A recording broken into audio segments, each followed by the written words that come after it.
Página de abertura. Do livro Fonte Viva, psicografado por Francisco Cândido Xavier, pelo Espírito Emmanuel. Número da mensagem 109. Título: A exemplo do Cristo. Ele bem sabia o que havia no homem. João 2:25. Sim, Jesus não ignorava o que existia no homem, mas nunca se deixou impressionar negativamente. Sabia que a usura morava com Zaqueu, contudo trouxe-o da sovinice para a benemerência. Não desconhecia que Madalena era possuída pelos gênios do mal. Entretanto, renovou-a para o amor puro. Reconheceu a vaidade intelectual de Nicodemos, mas deu-lhe novas concepções da grandeza e da excelsitude da vida. Identificou a fraqueza de Simão Pedro. Todavia, pouco a pouco, instala no coração do discípulo a fortaleza espiritual que faria dele o sustentáculo do cristianismo nascente. Vê as dúvidas de Tomé, sem desampará-lo. Conhece a sombra que habita em Judas, sem negar-lhe o culto da afeição. Jesus preocupou-se, acima de tudo, em proporcionar a cada alma uma visão mais ampla da vida e em quinhoar cada espírito com eficientes recursos de renovação para o bem. Não condenes, pois, o próximo, porque nele observes a inferioridade e a imperfeição. A exemplo do Cristo, ajuda quanto possas. O amigo divino sabe o que existe em nós.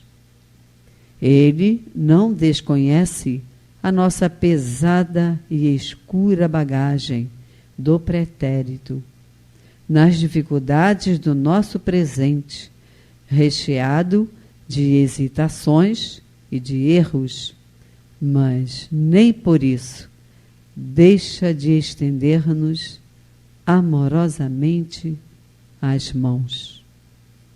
Emmanuel. E agora, a palestra.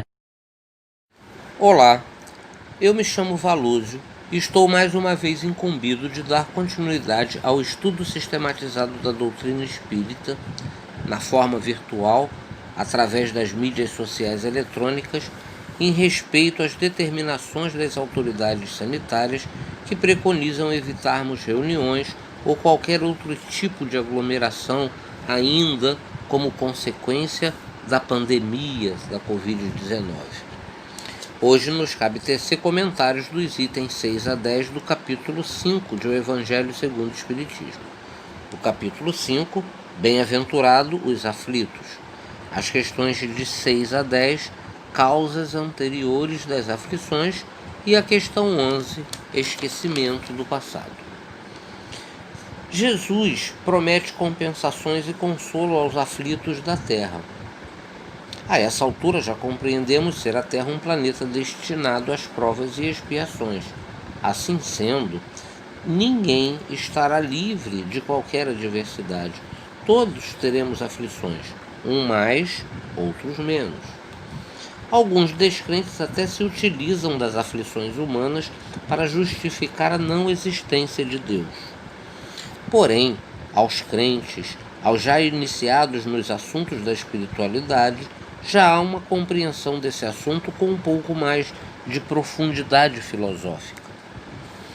Para que não venhamos a incorrer em interpretações ou conclusões distantes, será de bom alvitre relembrarmos que é Deus. Devido à nossa ainda inferioridade intelecto-moral, não somos capazes de compreender Deus na sua plenitude, na sua magnitude. Mas em O Livro dos Espíritos, na sua primeira questão, os benfeitores espirituais são bem claros ao afirmar ser Deus a inteligência suprema do universo e a causa primeira de todas as coisas. Mais à frente, também passamos a ter conhecimentos de alguns dos atributos dessa divindade. Portanto, aprendemos ser Deus imaterial, eterno, imutável como sua lei, onipresente, onisciente, onipotente, soberanamente justo, soberanamente bom. Deus é único e absolutamente perfeito. Deus é infinito e absoluto e soberano em todos os seus atributos. Voltemos agora às aflições. Em sendo Deus soberanamente bom, não é de se esperar que qualquer mal advenha dele. Se Deus não é o causador das aflições, por que as aflições existem? Teremos aqui então que partir do axioma que afirma não existir efeito sem causa. Para cada causa, um efeito. Se o mal não é causado por Deus, podemos crer que as aflições são as consequências dos nossos próprios atos infelizes.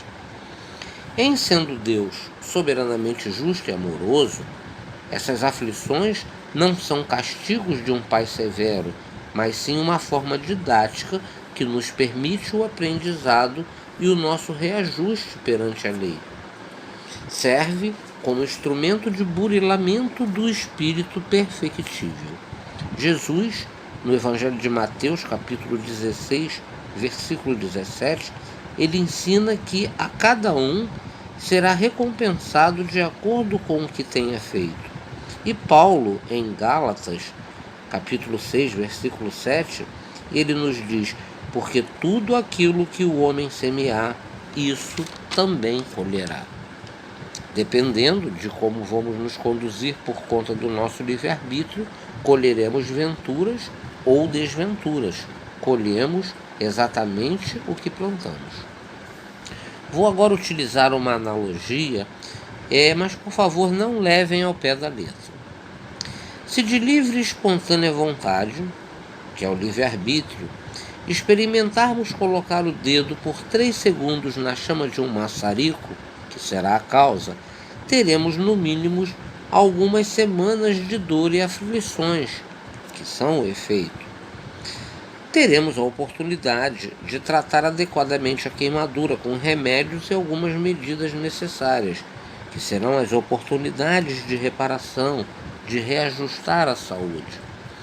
Agora, se negligenciamos o tratamento, poderemos ter uma infecção e inclusive outros males, que será o efeito agravado.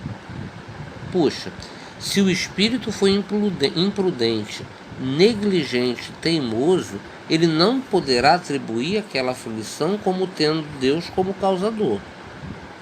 Todas as dores e aflições, via de regra, são os efeitos consequentes do mau uso do nosso livre-arbítrio. Nós somos os próprios artífices das nossas aflições. Vale ressaltar que nessa analogia, uma causa de 3 segundos gerou consequência de semanas, seja, mesmo que aparentemente para nós a causa seja pequena, o seu efeito poderá ser grande. 2 poderão ser as causas das aflições. A causa presente na atual vivência corpórea, como já foi abordado no estudo anterior, e as causas pretéritas, que é o nosso assunto de hoje, que em vivências ou reencarnações anteriores. Na questão número 6, a gente vai ver que sem o entendimento da pluralidade das existências, fica complicado entender as causas pretéritas das nossas aflições. Filosoficamente, admitir a vida única é admitir um Deus imperfeito, um Deus parcial, injusto e até cruel. Como vimos no estudo anterior, muitas das nossas aflições são consequências de causas presentes. Mas se observarmos melhor, veremos que nem sempre existe uma causa na atual existência que justifique tais aflições. Por exemplo, a miséria, as enfermidades, os flagelos naturais, as deformidades físicas e intelectuais de nascença. Como se explicaria se esses espíritos que nascem nessas condições nada hão feito na atual existência para merecer, sem compensação, tão triste sorte? Que dizer das crianças que morrem em tenra idade e que da vida só conheceram sofrimento? Esses são alguns dos problemas que nenhuma filosofia até então pôde resolver. Anomalia que nenhuma religião pode justificar sem ferir alguns dos atributos da divindade, e que seria a negação da bondade, da justiça e da previdência de Deus se fosse levada em conta a hipótese de a alma ser criada ao mesmo tempo do corpo. Mais uma vez a pergunta: o que fizeram essas almas que acabaram de sair das mãos do Criador para se verem nesse mundo a braços com tanta miséria, visto que nem tiveram tempo nem de praticar o bem e nem de praticar o mal? Vamos a uma outra analogia. Imaginem duas crianças que nasceram na mesma hora. A primeira nasceu com sérias deformidades físicas, com graves distúrbios neurológicos, com cegueira, surdez, em uma família disfuncional e vivendo em insalubridade, em condições subhumanas. A segunda nasce fisicamente perfeita, com seus sentidos apurados, sem complicações neurológicas ou outro tipo de complicação, em uma família estruturada, com plenas condições morais de proporcionar uma vida digna e com conforto. O que teria feito o primeiro para que Deus o criasse com tamanhos sofrimentos? E o que fez o segundo para merecer tamanho júbilo? Por que Deus faria tal distinção? Então, somente a reencarnação explica, sem ferir os atributos de Deus, essas aparentes anomalias, sobretudo em se tratando da sua soberana justiça e bondade. Em virtude do axioma segundo o qual todo efeito há de ter uma causa, tais misérias hão de ter uma causa. Desde que se admita um Deus soberanamente justo, essa causa com certeza há de ser justa. Repetindo, se a causa não se explica nos atos da atual vida, essa poderá ser oriunda de uma vida anterior. Caso contrário, repito, teríamos que admitir um Deus cruel, injusto e imperfeito, o que seria filosoficamente ilógico. A vida nos mostra que nem sempre aquele que agiu mal será punido completamente nessa vida, mas não escapará nunca às consequências das suas faltas. Quantas pessoas vemos que roubam, matam, são corruptos e etc., e levam uma vida próspera sem qualquer envolvimento com a justiça dos homens? Porém, a prosperidade do mal é sempre momentânea. Se não espiar hoje, espiará amanhã. O infortúnio sempre terá uma razão justa de ser. Aquele que se encontra em sofrimento pode dizer: perdoa-me, Senhor, porque pequei. E na questão 7, nós abordamos o fato de que muitos dos sofrimentos, devido a causas anteriores, podem ter uma relação de consequência diretamente relacionada à falta cometida. Jesus, no Evangelho de Mateus, no capítulo 26, versículo 52, alertando a Pedro, ele diz: embanha tua espada, pois todos que tomam a espada morrerão à espada. Ou seja, o ser humano, sujeito a uma rigorosa justiça distributiva, pode sofrer o que fez sofrer aos outros. Se foi desumano, poderá nascer em condições desumanas. Se foi duro, poderá ser tratado com dureza. Se foi deveras orgulhoso, poderá renascer em condições humilhantes. Se foi avaro, se fez mau uso da riqueza, se foi egoísta, poderá renascer em estado de penúria. Se foi mau filho, mau pai, negligente, enfim. Assim, somente pela pluralidade das existências e a certeza de ser a Terra um planeta destinado às expiações é que podemos explicar essas aparentes anomalias na distribuição das venturas e das desventuras. A cada um é atribuído a parte que lhe compete e poderá entender que a soberana justiça de Deus nunca se interrompe. Na questão 8, a gente vai ver que pode até superficialmente parecer uma punição de um pai autoritário, arbitrário e cruel, quando na verdade essa justiça é didática. As atribulações impostas aos espíritos endurecidos ou ignorantes levam-os, por conhecimento de causa, a mudar a sua postura e procurar fazerem melhores escolhas e procurarem um melhor proceder. É possível, dependendo de vários fatores, que espíritos devedores mais conscientes e desejosos de reparar o mal escolham as suas provas sempre visando o seu reajuste. Como estudante que precisa repetir o terceiro ano para avançar para o quarto ano, esses espíritos pedem desejosos que lhe permitam recomeçar a fim de não perderem os frutos do trabalho já começado. O inferno teológico, com suas penas eternas sem remissões, cometida por seres imperfeitos, por ignorância, numa vida efêmera, como já dissemos, é filosoficamente incompatível com a perfeição divina. Rendamos graças a Deus que em sua infinita sabedoria, bondade, justiça e amor faculta ao ser humano, através das reencarnações, reparar os seus erros, se aperfeiçoar e evoluir. E na questão 9, vale ressaltar que nem todo sofrimento denota uma falta cometida. Alguns espíritos, já com alguma condição evolutiva, buscam algumas provas no intuito de catalisar a sua depuração e assim adiantar o seu progresso. Assim sendo, a expiação sempre será uma prova, mas nem toda prova será uma expiação. Toda prova ou expiação serão sempre sinal de relativa inferioridade, porquanto o que é perfeito não precisa ser provado. Na questão 10 a gente vê que as provações ajudam o espírito a progredir, quando bem suportadas, e as expiações são como remédio que limpa as chagas e cura o doente. Portanto, aquele que sofre deve reconhecer que errou e necessita expiar.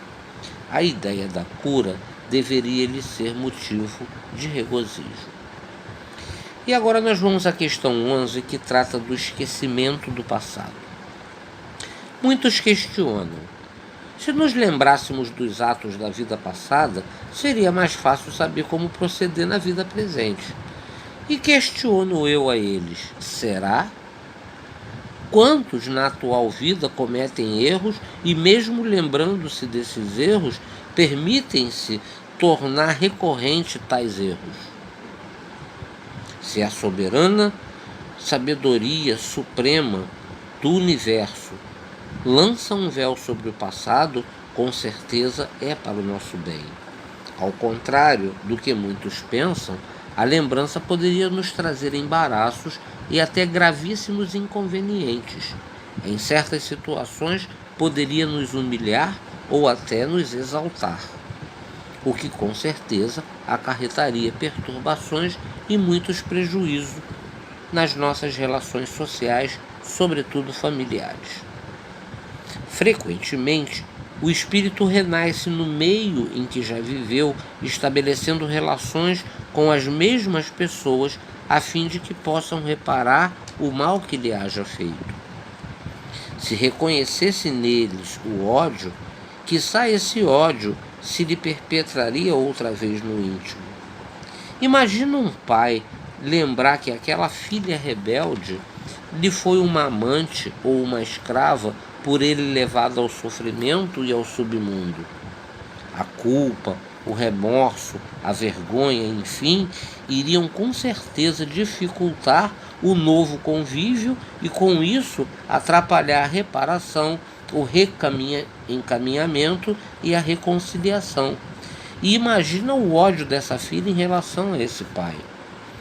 Com o esquecimento, um novo afeto, o perdão, o reajuste, a reconciliação e o amor serão facilitados. Não nos é conveniente saber pormenores das vivências pretéritas. As tendências que trazemos hoje já são um indicativo do passado que tivemos. Reconhecê-las nos impele a necessidade de os corrigir, de nos corrigirmos a nós mesmos. O autoexame, a meditação, a oração, associada aos conhecimentos que a doutrina espírita nos faculta, serão o nosso mecanismo na busca desse aperfeiçoamento. Esse esquecimento providencial, ele é momentâneo, quando de retorno ao plano espiritual da vida, readquire o espírito a lembrança do seu passado. Essa capacidade está diretamente proporcional ao progresso desse espírito. Mesmo encarnado, essas lembranças elas não estão perdidas, estão apenas momentaneamente adormecidas. As lembranças jamais se perdem. Pode, inclusive, se for da vontade de Deus, com alguma função específica, alguma missão, a alma, em desprendimento, ter acesso a algumas informações do seu passado a fim de aurir forças, se souber aproveitar com sabedoria tais informações. Nos vale relembrar que, via de regra, essas lembranças poderiam trazer embaraços e inconvenientes, ao passo que o esquecimento momentâneo nos permite sempre um novo recomeço. Como nos ensina Santo Agostinho, um autoexame, um inventário moral, o reconhecimento e a admissão das nossas falhas será o primeiro passo para que, com a ajuda dos benfeitores da luz, possamos eliminá-las uma a uma e, com isso, continuar a nossa caminhada progressiva. E, terminando com uma afirmação de Kardec: para nos melhorarmos, outorgou-nos Deus precisamente de que necessitamos e nos basta: a voz da consciência e as tendências instintivas. Priva-nos do que seria prejudicial a nós. Deus é perfeito. Não podemos, em função do tempo, entrar em pormenores em determinados assuntos, mas eu espero que isso aguce a curiosidade e que vocês busquem um maior aprofundamento nesse assunto. Paz e bem a todos.